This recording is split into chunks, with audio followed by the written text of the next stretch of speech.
What's up, everyone? Welcome back to King's Table $35 deck tech videos. This episode, we're covering the Dragon Queen Draconic Illusionist hero herself, Dromai. I'm pointing in the right direction this time. Dromai. Now, this is one I'm really excited about. Dromai was one of the first heroes that I ever played at a larger tournament, and I really like this hero. And the name of this game for this hero, we're going all in on smashing faces and preferably not smashing wallets in the process. So let's go ahead and let's take a look at Dromai, and let's see what we've got going for this build. So if you are a newer player, if you are new to this hero, I just really quickly want to cover what makes this deck tick and sort of what is the foundation of this deck. And that is Dromai and her weapon. So Dromai does say, whenever you pitch a red card, create an Ash token. That's super important for some of the things that we're going to be doing in this deck that we'll cover obviously here in a moment. But just keep that in mind. Again, if you are new to Dromai or haven't looked into Dromai much, then just keep that in mind as we go through this video. When you pitch a red card, create an Ash token. And then if you have played a red card this turn, dragons you control gain go again while attacking. That also is super important for the way that this deck works, and especially the way that this particular deck that we have built for you in this video, the way that it works.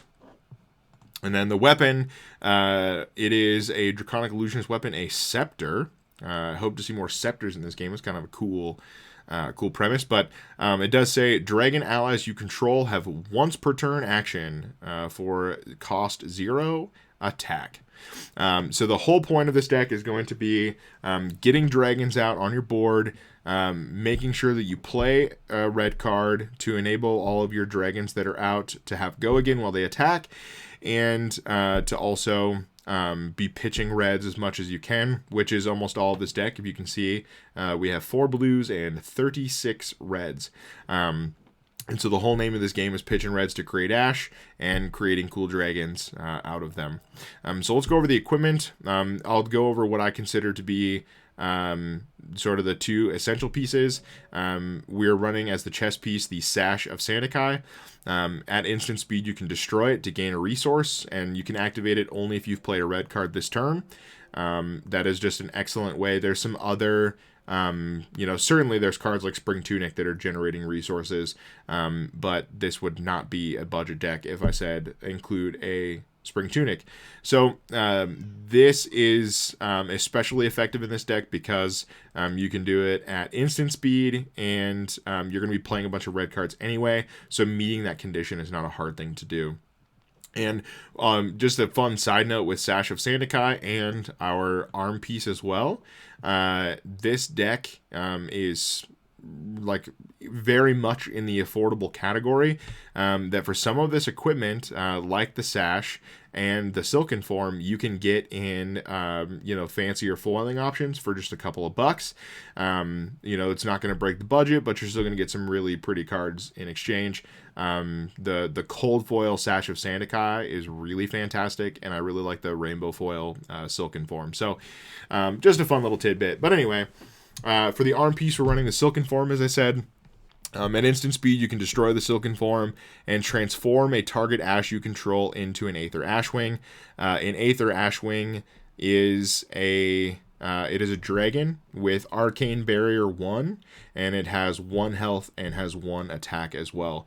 And so that doesn't sound super crazy, but once we get into the deck and we start talking about generating a bunch of Aether Ashwings onto your board, in addition to some of the other larger dragons, they really add up quickly, and they really can do some crazy things.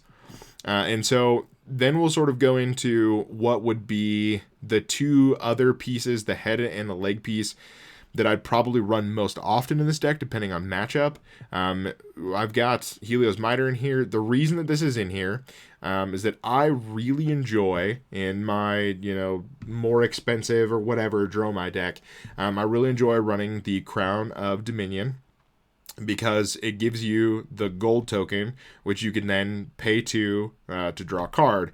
when you crack that gold token, that is. And the reason that I love that so much is because you go ahead and right away pitch 2 reds to pay for that gold token, and immediately you have 2 ash tokens to start getting your dragon train rolling in this deck. So with Helios Miter, it's a budget option for sure. You actually have to be being dealt damage to utilize it and to prevent that damage. But you'd want to pay 2 reds to do it, and in exchange, remember, because of Dromai's ability, you're going to get 2 ash tokens in response to doing that. So it's sort of along the same thing as my thought process and the reason why I like running the Crown of Dominion with Dromai, but just a little bit different. But you're still at the end of it gonna get the 2 ash, and that's the important thing. That's what I'm looking for with this equipment piece. And then we've got the Silent Stilettos. Whenever an attacking ally you control dies, or an attack action card you control is destroyed by Phantasm, you can pay 3, and if you do, you gain an action point. It also has Arcane Barrier 1. This is in here because if you're running against an opponent who's got lots of cards that can pop your dragons, and they're a non-illusionist attack that can or that has an attack value of 6 or greater, sometimes you might be in a situation where you need to get that action point back to continue to do things on your turn. So this is in here as just sort of a safety measure in case that were to happen, or again, depending on your matchup. You can, if you don't necessarily, if you're running into a matchup where you need the Arcane Barrier, I have the Null Rune Boots and the Null Rune Hood. The Null Rune Boots, obviously, because the Silent Stilettos have Arcane Barrier 1, as well as the Null Rune Boots, it might feel a little redundant, but it's just a card you should probably have anyway. If you start building other decks, the Null Rune set of equipment is just a good thing to have. So even if you don't need to run it in this deck because of Silent Stilettos, still pick it up because it's a good thing to have. And then obviously the Null Rune Hood, if you need it. And then for matchups where you're going to need to block with some equipment to maybe block some lesser powered things, or if you're just, you're going against an aggressive go wide deck, and you need some extra help defending attacks so you can set up your board state and get those dragons rolling, then you can run the Iron Rot Helm and the Iron Rot Legs instead of the Miter or the Null Rune Hood. So just depending on matchup. But this is going to be an equipment suite that is going to be very budget friendly and cover a lot of territory to sort of get you used to what it's like to sideboard and mess around with that in your equipment in the Blitz format. Again, this is a Blitz deck, unless we say otherwise. For the most part, all of our $35 deck tech videos are going to be the Blitz format. Now let's go ahead and let's get into the deck. There's going to be sort of a couple different categories for cards that we have in here. We've got the what I'll just call the Go Again suite, and that's just going to be actions or attacks that are going to have Go Again, that are going to enable your Ash generation, and that are also going to enable you to just keep swinging for more damage. So my throat is terrible, so I'm going to take a quick drink. We'll start with some of those Go Again enablers, and then we'll go from there. I'll save the dragons for last because they're kind of the fun spice and flavor of this deck. So we'll save the dragons for last. Running 2 copies of Billing Mirage. It does cost 1, block for 3, and attack for 3. When you attack with Billing Mirage, transform into 1 Ash you control into an Aether Ashwing. So this is great because you're going to get Ash generation off of paying for it, because it does cost 1, so you pitch a red, and you're going to be able to generate an Ash. But then also when you attack with it, you're also going to be able to turn an Ash you control into an Aether Ashwing. So that's just going to help build up that dragon board state for more things to attack with. Because remember, the whole foundation of this deck is that when you have and you play a red card, your dragons are going to have Go Again. And so you want to build those dragons up to be able to constantly swing at your opponent with. We're running 2 copies of Blaze Headlong. It is a 0 cost, block for 2, swing for 4, attack. If you've played another red card this turn, Blaze Headlong has Go Again. Playing another red card in this deck is not a hard thing to do. So most of the time, this is going to have go again. So a lot of great value in this card, being able to just present more damage to your opponent and have more wide turns with that go again. Because again, like I said, it's going to be very rare you play this card and not have go again. And then we'll come back to burn them all because there's some fun shenanigans with that. Doombreaker Senpai, it's going to cost 1, block for 3, and swing for 5. This does have Phantasm like the dragons do. And then when it's destroyed, you'll create an Ash token, and it has go again. So it's a 1 for 5 attack that's going to have go again, which already is fine in terms of value, but you're going to be able to also get an Ash token when the card is destroyed. So that's going to help sort of continually put fuel in the fire of that engine that we're trying to build. And then we will also have Rake the Embers. Rake the Embers is not an attack, it's just an action. It does cost 1 and block for 2. The red pitch of Rake the Embers is going to create an Ash token, and then you get to transform up to 3 Ash tokens you control into Aether Ash Wings. And it does have go again. So it's a great card to start to build up that board state. And like I said, do the things you want to do in this deck where you're going to have really big turns. And this is just an excellent way to do it. The thing with Aether Ash Wings is that they might not seem threatening when there's only 1 or 2 of them. But if your opponent doesn't deal with them, and all of the sudden, you're getting towards the end of the game, and you find yourself with two big dragons out on your board, and you've got 5, 6, 7 Ash Wings they have to deal with as well. Then those little 1 damage Ash Wings really start to add up and really start to be just an absolute menace. We're running 2 copies of Ravenous Rabble because there's so many. I mean, like I said, 36 reds in this deck. It's almost always going to come in for 4, and it has the go again. So it's going to be just another enabler, another opportunity to have a wide turn. If you could, come in with, if you've already got a bunch of dragons and you had, let's say you have Ravenous Rabble, you play that, and then you play Blaze Headlong, which will have go again, because you played a red card, and then, well, again, because you played a red card, then all of your dragons have go again, and so your opponent has to deal with a Ravenous Rabble, and they have to deal with a Blaze Headlong, and then they have to deal with, all of your dragons. It's just stuff that really starts to add up and starts to get really aggressive really fast. And along that same line, talking about things with go again, attacks that present that sort of aggression that we're looking for in the way that this deck is built. Running 2 copies of Spears, blocks for 3, costs 1, swings for 5. It does have Phantasm, but it does have that go again. And if you're going to be in a situation where you're going to need some Ash that turn, pitch a red, swing with this, get that go again, and then you've also accomplished your Ash generation at the same time. So that's why we're running a few copies of those, because it does get us the Ash, and it does, it's just a good attack in general. 4 copies of Sweeping Blow. The red one, the red pitch is going to cost 1, block for 3 and swing for 3, and then when you attack with it, so this isn't an on-hit trigger or anything, it's just when you attack, create an Ash token, and it has go again. So the 1 for 3 with go again, it's whatever, but being able to just generate an additional Ash token in addition to the one that you generated by paying for Sweeping Blow, it's just really helpful. Again, I know it probably sounds like I'm saying that a lot, that it's really helpful, but that's the whole thing with this deck, right? Generate Ash, turn them into dragons, wipe, absolutely destroy and demolish your opponent with a bajillion dragons. So, yeah, absolutely. Like, you look at this card and I don't know if this is something that's super solid, but it's just putting fuel on the fire that's going to allow you to win. Win by having those dragons, right? I want someone to count how many times I've said dragons in this video. Just kidding, please don't. So then the blue Sweeping Blow, it's going to come in for just 1, but it's going to have go again and create the Ash.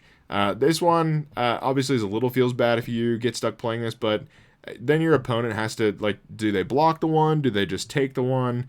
And then, again, you've just generated Ash out of it anyway. So, if you find yourself stuck playing this card, whatever, it's still helpful it still helps the engine, but ideally you'll probably want to save those for paying for your big dragons. So let's talk about the things that we didn't cover with the go again enabling. That is going to be there's a couple defensive cards too, which we'll circle back to, but the sort of non-go again cards, that's going to be these are attacks. We'll start with these first. Dust Up, 0 cost, block for 3, attack for 4. When it hits, create an Ash token, and then transform up to 1 Ash you control into an Aether Ashwing. Because this card, and then the Ember Moss Centipede that we'll cover in a second, because these cards don't have go again, I like to, if I can, play these after swinging with a bunch of dragons, because then you just have a higher chance of getting that on-hit trigger if your opponent has spent all their resources blocking out your dragons. There's probably a higher likelihood that this will hit, and you'll be able to do the Ash and Ashwing shenanigans. But, you know, that's just the thing with this card, is that it doesn't have go again. So if you can, this is definitely like an end of turn after you swing with the dragons if you can. Same thing with the Ember Maw. It does cost 2 and block for 3, but it does swing for 8. And then when it's destroyed, you create an Ash token. So you get the value out of creating the Ash token. So it's helping the overall mission also. But if you can swing with a bunch of dragons and then wrap it up with this, again, just like the last card, it really forces your opponent to, either they're going to take 8 to the face because they spent everything blocking your dragons, or all of your dragons are going to hit, and if they have on-hit effects, then, those will happen, just so that, they have stuff to block your Ember Maw later. And so it definitely puts you in a really great position to, especially in the Blitz format, you're only dealing with 20 health or less with, how many less than 20 heroes there are now. 8 is a lot to deal with for just a little 2-cost dragon fella. So something to consider. You can certainly mess around if you wanted to remove the 2 blue sweeping blows and put in 2 blue Ember Maws. It's a possibility. I've seen decks that are similar to that do just fine. So there's some flexibility there with some of these, but I like Ember Maw and Dust Up as just sort of the finishers, right, after you swing with a bunch of dragons. And then before defensive stuff and dragons, lastly, we are running 2 copies of Burn Them All. It is an aura, a Dragon Illusionist aura. Doesn't cost anything. Blocks for 3 if you need to block with it, and it does have go again. Now, once per turn, when a dragon you control attacks, it deals 1 arcane damage to each opposing hero. This is, again, one of those cards. Sometimes it feels like, especially because there are big, scary, legendary dragons out there, right? And we're not running any of them. In Classic Constructed, in my CC Dromai deck, I run some of them, right? Because there is the potential to get those out. And it is something that makes a little more sense when you've got 40 life to work with versus just trying to get through 40 cards and 20 health in the Blitz format. So when we talk about those larger dragons and stuff, then sure, they're big, scary, and they do crazy things. But when we're building an aggressive deck like this, the name of the game really is the sum of many parts. And when you get a lot of dragons out, you get a lot of Aether Ashwings out, you have the opportunity to just ping 1 little damage with the Burn Them All. It might not seem like a lot, but when you're putting, like I said, all that effort into going wide, you're putting all that effort into building a board state and being super aggressive with it, then you're going to find that 1 little arcane damage actually matters more than you'd think, especially if you're sitting across the table from someone that says, well, they're playing Dromai, I could throw some Arcane Barrier in there, but I just need my other equipment that doesn't have AB. I just need that equipment more, so maybe I'll survive, right?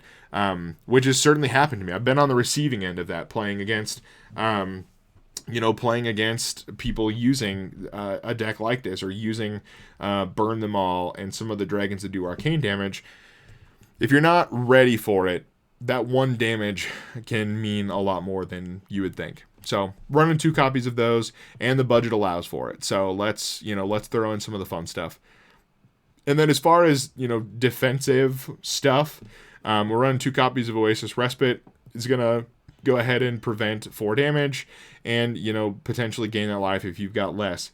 Dromai, at least when you're doing an aggressive Dromai build like this, you're not going to be afraid to take hits so that you can just continue to build your board state and do what you need to do. And so this just sort of helps with some of that life gain back, and, preventing damage. So that's why we're running the respite. And two, you're going to have to pay one to play the card, and so that just helps the Ash generation. And then running 2 copies of Sigil of Solace. Sigil of Solace, obviously, because if we're running 2 copies and you can play both of them, that's just 6 additional health. But what I love about Sigil is that it's a red card, and so it enables all of the red go again stuff in the deck. So Blaze Headlong. It gives Blaze Headlong go again because you played a red card. If you play Sigil of Solace on your turn, it enables Blaze Headlong. It will enable your dragons to have go again. And there's nothing more fun than letting your opponent have a pretty solid turn where they really chip away at you for some pretty good damage. And then the first thing you do on your turn is you slap down a Sigil of Solace, and immediately all of your dragons have go again. It's a really fun feeling. And if you get the chance to do it, you'll know what I'm talking about. But that's why the Sigil's there, to be able to gain life and to be able to enable some of the go again shenanigans. So for the dragons, this will be the last portion we'll cover here, and then we'll do a couple of test hands. The dragons, we'll cover what they all have in common, and then we'll talk about their differences. Another water swig there. So with the dragons, the important thing to note is that all the cards say invoke, and so that's what you're doing when you're playing the card. You're invoking that dragon. You're trying to transform an Ash token into the dragon that you're playing that's on this card. And the reason that's important is that you have to have an Ash available to target before you can play the card. So if you got no Ash, you can't just play this card. You have to have an Ash to target. And that might seem pretty self-explanatory for a free dragon that doesn't cost anything, but for example, Kyloria here costs 1.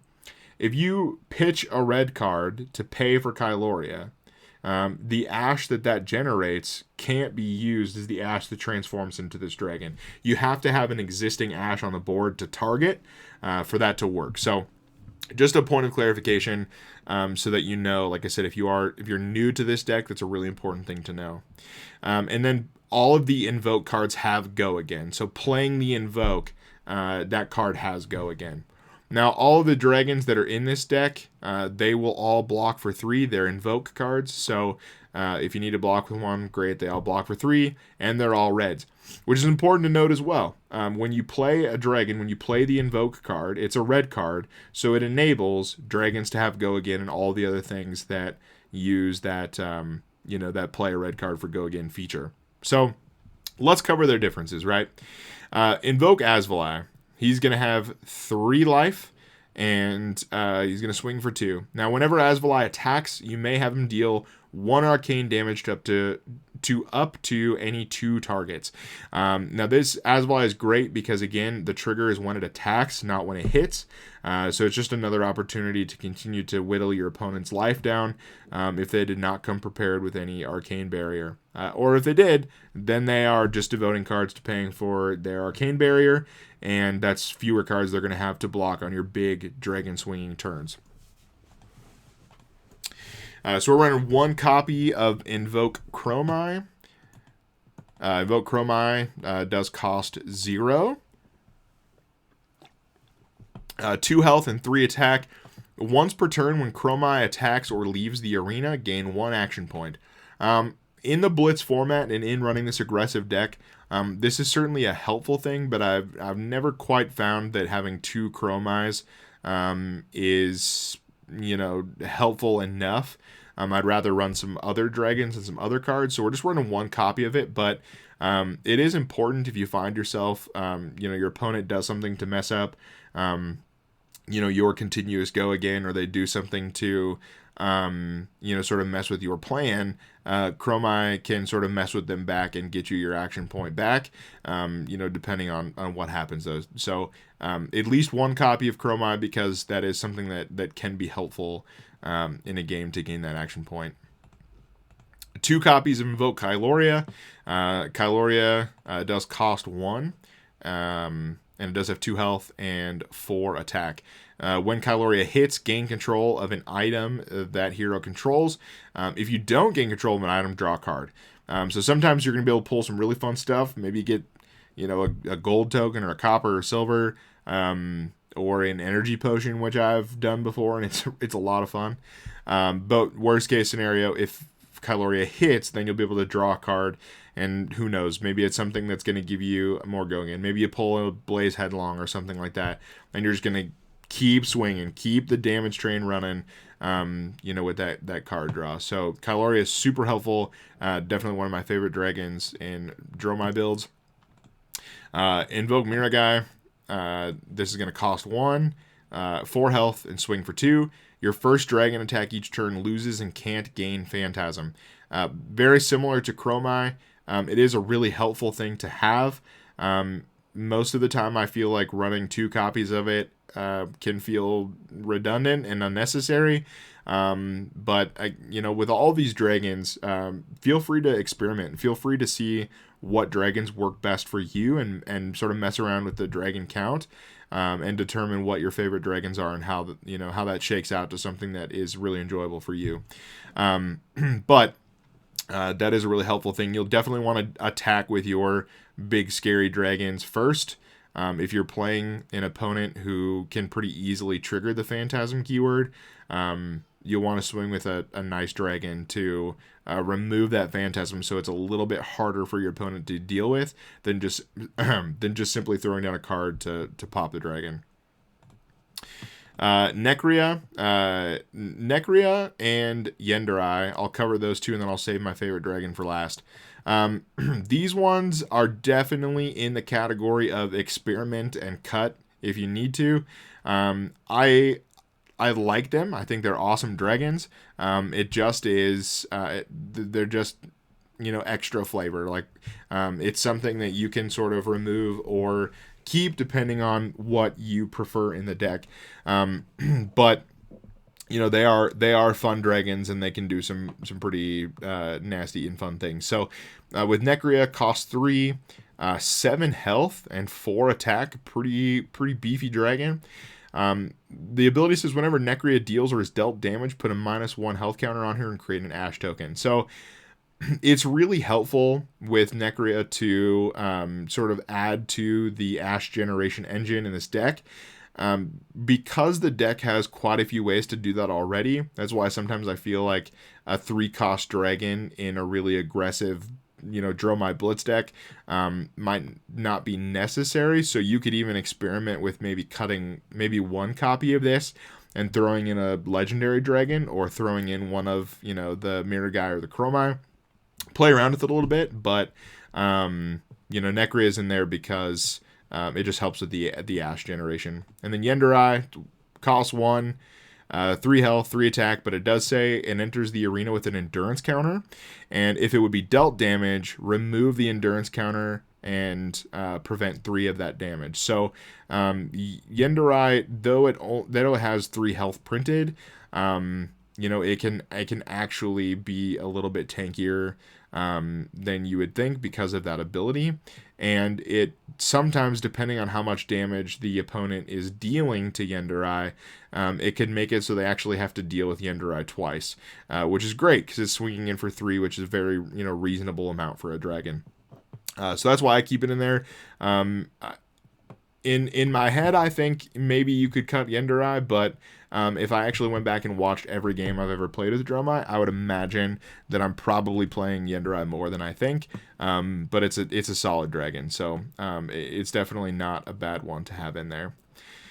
And then my favorite dragon in the deck, it's a more spendy dragon. It's going to cost 3, and it only has 1 health, but it does swing for 6, and when it hits, it deals 3 arcane damage to them.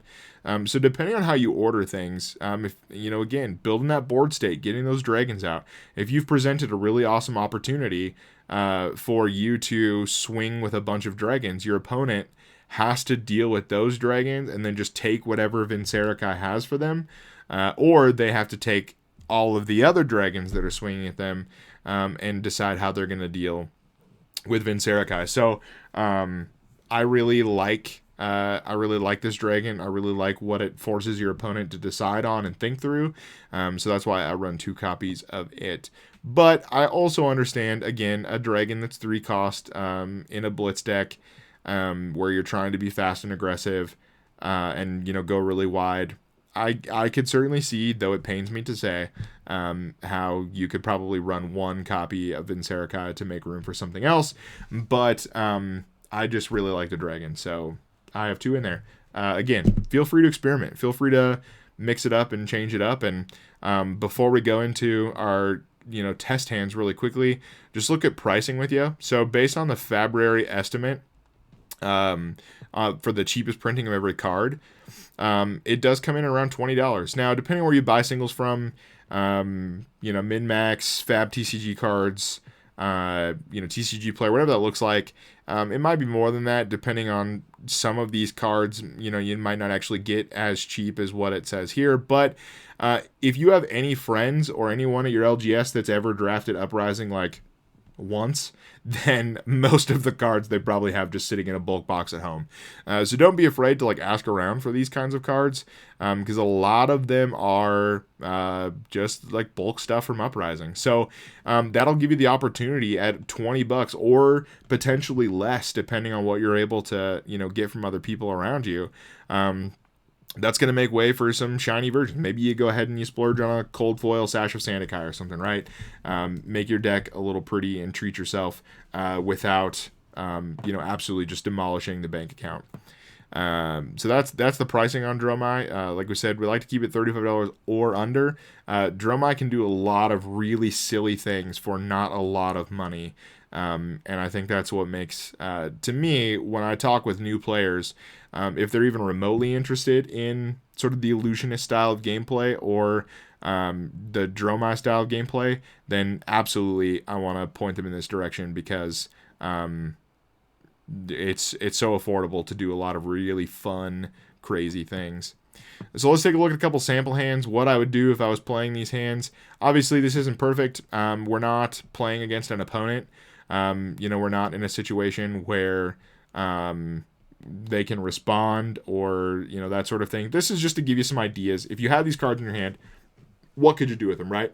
So the first thing I see when I look at this is that at some point later, I want, especially Asvali, but, we could want Dunebreaker later. So what I'd probably do, just to throw up some damage right away, probably throw out the Ravenous Rabble. Doesn't cost anything. Go again. It's probably going to swing for 4 because we're running so many reds in this deck. And then I would just finish it up by pitching the Dunebreaker and the Asvali so we can have them later for the Ember Maw. So you're going to throw 4 damage at them, and you're going to throw 8 damage at them with the Ember Maw. And because you're pitching these 2 reds, that's going to generate 2 Ash tokens. And when Ember Maw is destroyed, that's going to create an additional Ash token. So you're going into the next turn with 3 Ash tokens ready to rock and roll. So let's take a look. What would the next turn look like? Okay, well, that's kind of crazy. So you got a couple of Rake the Embers. You've got 3 Ash ready to go. I would go ahead and Oh, yeah, that works. Okay. So I was just thinking about what's a good way to get some value. So I would start by probably playing one of the Rakes. I don't know that it particularly matters. You could probably just start with the red one. Go ahead and start with the red Rake the Ember, pitch the Billowing to pay for it. So that takes you up to 4 Ash because you pitch this, and then this is create an Ash token. So that puts you up to 5 Ash tokens total. And then using Rake the Embers, you're going to turn 3 of them into Ash Wings. And then you can do the same thing by pitching Sweeping Blow and doing the red or the blue Rake the Embers, and so then that ends you up after you play those 2 cards with a bunch of Ash remaining and 4 Aether Ash Wings. And so then, because you've played a red card, your dragons will have Go Again, and that's what Ash Wings are. They're dragon allies. You could go ahead and swing with 4 Aether Ash Wings. And then your opponent could block them, your opponent could do whatever they want with them, but you're presenting 4 damage with those Ash Wings. And while that might not seem like a lot, you have those Ash Wings ready to go for the next turn, which would look like, okay, So this is where things could get a little fun, right? So you've got a bunch of floating ash, and here's maybe what you would do. You've got 4 Aether Ash Wings. I would probably play the Invoke Asvali, so now I've got another dragon on the board. And then I would probably go ahead and play the Blaze Headlong, because it's going to have Go again since I played a red. And then pitch the Sweeping Blow for the Necria. So now you've presented a Blaze Headlong to them for damage. You've created an Asvali, you've created a Necria, and you have 4 Aether Ashwings. And so I hope that this sort of brief illustration going through these cards is enough to show you that with a little bit of patience and with sort of the right planning for your ash generation and what you turn that ash into, you can create a really crazy board state that, you know, one turn you've got a couple little 1 damage dealing ash wings, and then a few turns later you've got 6 dragons on the board and you were able to play a Blaze Headlong. So I hope that that's a good illustration. That actually worked out really well. I hope it's a really good illustration for you as for what this deck is capable of and how quickly this will snowball into something that is absolutely devastating if your opponent doesn't deal with it properly. So that's Dromai. I really appreciate you watching the video, going through a couple of things, and seeing just what is possible for such a small amount of money in the TCG world, right? Like 20-ish bucks for an absolutely stellar deck is just incredible. So thank you so much for watching. You know, if you have questions about this deck, if you have questions about something I didn't cover, comment below, reach out to us, King's Table pointing in the wrong direction. King's Table Games on Twitter. We love talking Flesh and Blood. Shoot your questions over to us, and you know, like, subscribe, hit the notification bell, all that fun stuff. And yeah, thank you so much for watching the video. I hope you enjoy the Dragon Queen Dromai, and yeah, hope you're able to smash some faces in with some fire-breathing monsters. So again, thank you so much for watching. Have an excellent whatever time of the day you were watching this video, and we hope you come back for more.